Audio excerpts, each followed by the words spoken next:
गया कि tender invite किया, किसी कारण से नहीं हुआ, ये जो भी चीज़ें हैं, मैं ये कहना चाहती हूँ सर, समस्या के एवज में अगर हम थोड़ा सा समाधान की तरफ एक कदम बढ़ाए तो उससे कितना हम नुकसान को बचा सकते हैं। तो मेरा प्रश्न सर पहला ये है कि पिछली खुदाई कब हुई थी? चलो हर साल नहीं कर रहे हैं, पिछली खुदाई कब हुई थी?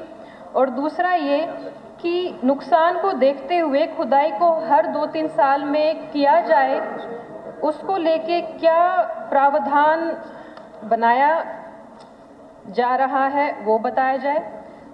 और सर मैं एक और बात कहना चाहती हूँ, हमारे हर मॉनसून में हो गया ये, हर मॉनसून में काफ़ी गांव इफेक्टेड होते हैं। हमारे ब्लॉक बराड़ा में तंदवाल, हेमा माजरा, मुलाना, पूरा ही बराड़ा ब्लॉक इफेक्ट हो जाता है। हमारे साहब ब्लॉक में अल्लाहपुर, छपरा, हरियोली, दिनारपुर, शेरगढ़, सबका, हरडा, हरडी, कितने ही सर बाढ़ आ जाती है। अगर हम ये नहीं बता सकते बारिश कितनी पड़ जाएगी इस बार, पर बंदोबस्त तो कर सकते हैं। और सर सप्लीमेंट्री तो मैंने सर अभी पूछी है, फिर भी मैं बताना चाह रही हूँ सर, टांगरी नदी हमारे अम्बाला वन में खुदाई उसकी करवाई गई, लेकिन पूरी नहीं हुई है। उसके कारण हमारे अम्बाला वन के गांव भी इफेक्ट हो रहे हैं। तो सर मेरा यही प्रश्न है कि 2-3 साल के अंदर इसको खुदाई करने का प्रोविजन बनाया जाए, और पिछली बार खुदाई कब हुई थी वो बताया जाए। मंत्री सर, इसका उत्तर है कि ड्रेन्स के विपरीत नदियों की हर मॉनसून से पहले सिल्ट निकालने की कोई योजना नहीं है।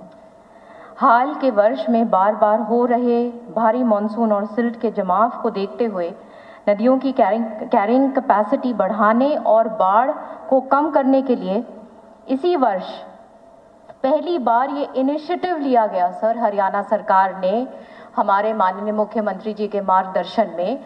ये कभी भी हरियाणा में नहीं हुआ है जहां पे नेचुरल रिवर्स को डीसिल्ट किया गया है, ये पहली बार हुआ है। और इसको ये जो डिस्कशन में अब ये लिए माननीय सीएम साहब ने अपने आगे के लिए भी अब दिशा निर्देश दिए हैं कि आगे के लिए भी अब डीसिल्टिंग जो रिवर्स की हम करेंगे एज अ पॉलिसी, उसको अब हम करने जा रहे हैं। तो एक बहुत बड़ा कदम है ये हमारे डिपार्टमेंट जो लेने जा रहा है। तो मेरे ख्याल से इसका बाकी तो रिटन आंसर आ ही गया है, लेकिन जो कोर आंसर यही है। मेरा जो प्रश्न अभी मैंने रिपीट भी किया दोबारा से कि पिछली बार खुदाई कब की गई थी। दूसरा, जो निर्देश या जो भी डिसीजन आपने लिया है मीटिंग में वो क्या है? क्या 2-3 सालों में इसको खुदाई करने के लिए एक प्रावधान बनाया जाएगा या नहीं? अगर हम उसकी सीमा नहीं निर्धारित करेंगे आज, अभी जैसे बताया गया कि पिछले इतने वर्षों में पहली बार ये हुआ है, यानी 10 वर्षों में कुछ नहीं हुआ है, और समस्या इतनी बढ़ती जा रही है। पहले इतनी नहीं थी सर, पिछले कुछ सालों से ये बाढ़ का, जल निकासी का समस्या बढ़ी है। तो मेरा प्रश्न वहीं खड़ा है, पिछले कब खुदाई हुई थी और आने वाले समय में क्या हर 2-3 साल में खुदाई का प्रोविजन बनाया जाएगा या नहीं, उसको स्पष्ट किया जाए। इसमें सर डीसिल्टिंग का जो काम है, इसके जो क्रिटिकल स्ट्रेचेस के अंदर काम हुआ गया है, और इसके वाटरवेज के पास 4 महत्वपूर्ण हिस्सों में लगभग 60,000 क्यूबिक मीटर सिल्ट निकालने के टेंडर इनवाइट किए गए, और 3 हिस्सों में 75% काम पूरा हो गया है। मारकंडा नदी में पानी इस बारी जल्दी आने के कारण काम को रोकना पड़ा, और इसको भी जल्द से जल्द इसको अगले टाइम से पहले कंप्लीट करेंगे। और जैसे मैंने कहा कि ये पहली बार डिपार्टमेंट ने किया है, और ये सारा अब ये जो आगे हम जो बनाने जा रहे हैं, अब ये अंडर कंसिडरेशन है कि नेचुरल रिवर्स को डीसिल्ट किया जाए।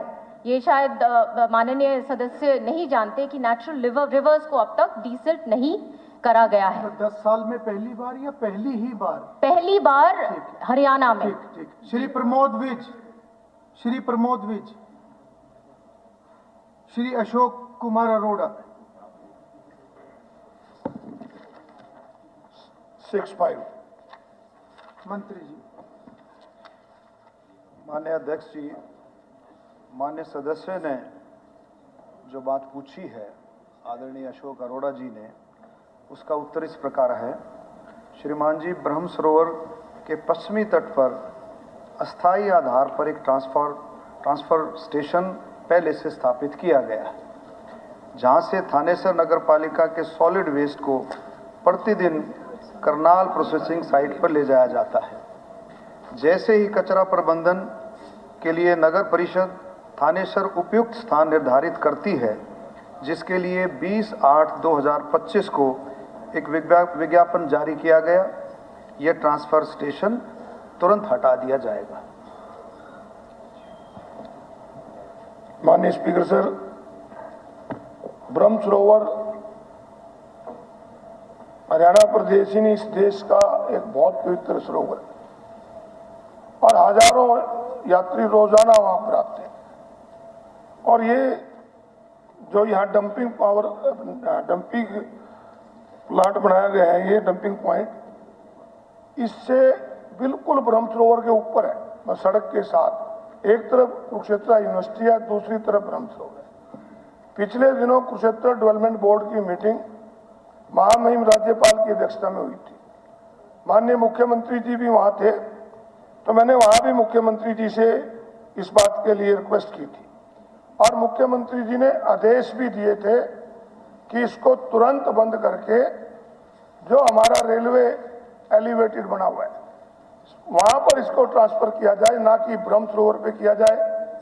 और उसके बाद ग्रीवेंसेस कमेटी में भी आदेश माननीय मंत्री जी ने दिए, परंतु दुख से कहते हैं कि अभी तक भी वो जो ट्रांसफर होने वाला काम है वो बंद नहीं हुआ। तो मेरी आपके माध्यम से मंत्री जी से और मुख्यमंत्री जी से है कि इसको कब तक बंद कर देंगे, ताकि आने वाले यात्रियों को और वहां रोजाना जो सुबह शाम सैर करते हैं लोग, उनको इस प्रकार की दिक्कत ना हो। तो इस बारे में मंत्री जी बताएंगे। माननीय अध्यक्ष जी, जैसे अशोक जी ने पूछा है अपने सप्लीमेंट्री में, जगह के लिए विज्ञापन दिया जा चुका है। जो इन्होंने साइट बताई है उसकी भी जांच करा लेंगे, और अगर कोई और साइट हो, अगर वो ठीक से नहीं लगेगी और कोई साइट अशोक जी जो सजेस्ट करेंगे आदरणीय, तो उस साइट पर उसको डंपिंग स्टेशन को ले जाएंगे। ये डंपिंग पॉइंट नहीं है, जैसे मुख्यमंत्री जी ने खुद माना है। हमारे जो नगर परिषद थनेसर का कूड़ा है वो करनाल में जाता है। यहाँ पर तो डंपर खड़े करके एक डंपर से दूसरे डंपर पे ले जाते हैं और वहां पर गंद हो जाता है। मेरा इसमें कहीं भी और पॉइंट ब्रह्म सरोवर को इसमें साइट की जरूरत नहीं। मुख्यमंत्री जी ने स्वयं कहा था अधिकारियों को कि रेलवे ट्रैक बहुत लंबा है, वहां भी नीचे खड़े करके हो सकते हैं। तो इस बारे में मेरा अनुरोध है, ये जनहित का मामला है, ये कोई सरकार का या मेरा नहीं, ये लोगों के हित की बात है। इसको तुरंत मुख्यमंत्री जी इसमें अपना संज्ञान लेते हुए इस बारे में आदेश जारी करें कि ब्रह्म सरोवर, अब तो महीने बाद गीता जयंती भी आने वाली है, तो इस प्रकार की दिक्कतें वहां पर आएंगी। तो मेरी अनुरोध है कि इस पर किया जाए। माननीय अध्यक्ष जी, माननीय विधायक जी को पूरी स्थिति के बारे में मालूम है, मिलते भी रहते हैं, वहाँ से बातचीत करते रहते हैं, क्योंकि ये समस्या ऐसी है। हमने एक जमीन लिया था कूड़े को डंप को लेकर के, गाँव वालों ने विरोध कर दिया, हमने कूड़ा भी डाला था, वो कूड़ा भी वहाँ से उठाना पड़ा। तो अब देख करके भी कोई जब चारा नहीं बन रहा था, क्योंकि ये सारा का सारा कचरा जो है करनाल जाता है, करनाल वहाँ से शिफ्टिंग करते हैं उसको। मैं माननीय विधायक जी आपसे भी निवेदन करूंगा कि आप भी देख करके, क्योंकि लोग नहीं मानते, लोग बहुत ज़्यादा करते हैं। अगर ज्वाइंट वहाँ भी आप कॉलोनी है, वो कॉलोनी वाले नहीं मानते, जहाँ रेलवे ट्रैक तो बहुत लंबा, कहीं भी करो कॉलोनी है ही नहीं हो। हाँ, पूरी आबादी आएगी ना। अरोड़ा जी विषय वैसे क्लियर है, इसमें ये हर जगह की दिक्कत है, क्योंकि अगर हम क्लस्टर के पॉइंट पे लेके जाते हैं तो कहीं एक जगह तो उसको डंप करके वहां से शिफ्ट करते हैं। पवित्र सरोवर एक्सरसाइज तो करनी पड़ेगी, सरोवर की बजाय कहीं भी कर लें, वैसे वो तो एकदम सरोवर के ऊपर है। सर माननीय अध्यक्ष जी, मैं और अशोक अरोड़ा जी मिलते रहते हैं, चाहे सैर करें चाहे कुछ करें, मिलते रहते हैं। हम आपस में चर्चा भी करते हैं। यहाँ नहीं, यहाँ लड़ने की जरूरत नहीं थी, मेरे से वैसे बात कर के सामने भी उठाया और यहाँ भी उठा रहा हूँ। चलिए। तो इसको आप मान जो मैं क्या नहीं ठीक है, मेरे अरोड़ा जी जिले से आते हैं। ठीक है, मुख्यमंत्री जी ने भी ठीक बोला, थोड़ा सा मुख्यमंत्री जी मेरे और भी जिले कोई से है, साइड आप मेरे देखो। शहर से है और मेरे इनकी कोठी मेरे हल्के में है, तो ये बात नहीं।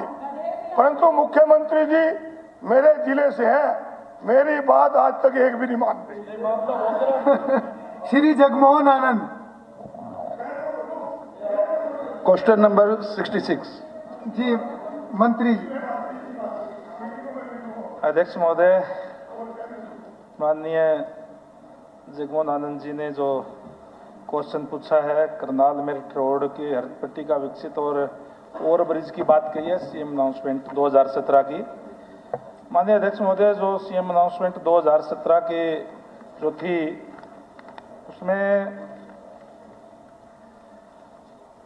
ये मुख्यमंत्री कोड संख्या 20093 से एक मुख्यमंत्री घोषणा जारी की गई थी, जिसमें शुगर मिल RD 0 से 2800 तक तथा करनाल मेरठ रोड को 6 लेन और शुगर मिल RD 2800 से 14670 तक 4 लेन बनाने की थी, यानी उत्तर प्रदेश सीमा तक ये घोषणा की गई थी। ये ओवरब्रिज की और हरित पट्टी विकसित करने की जो नहीं की गई थी, ये भी क्योंकि NH का ये रोड है, उससे NOC लेकर के PWD विभाग ने माननीय मुख्यमंत्री महोदय के आदेश से ये बनाई गई थी। और ये अभी जो रोड है ये अक्टूबर तक DLP पीरियड के अंदर है और उसके बाद में वापस NHI ही इसका देख रेख करेगा। तो इसमें कोई मुख्यमंत्री की घोषणा इस तरीके की ओवरब्रिज की उसकी नहीं थी। फिर भी क्योंकि मेरठ बाईपास का कार्य अभी प्रगति पर है और मेरठ बाईपास का जो करनाल बाईपास का जो कार्य प्रगति पर है, वो मेरठ रोड को क्रॉस करके जाएगा। जो संत रविदास मंदिर के पास जो यातायात है वो काफ़ी हद तक उसके ऊपर बाद में डाइवर्ट हो जाएगा। उसके बाद में ये तय किया जाएगा कि इसकी ज़रूरत है या नहीं है। जगमोहन जी। माननीय अध्यक्ष जी,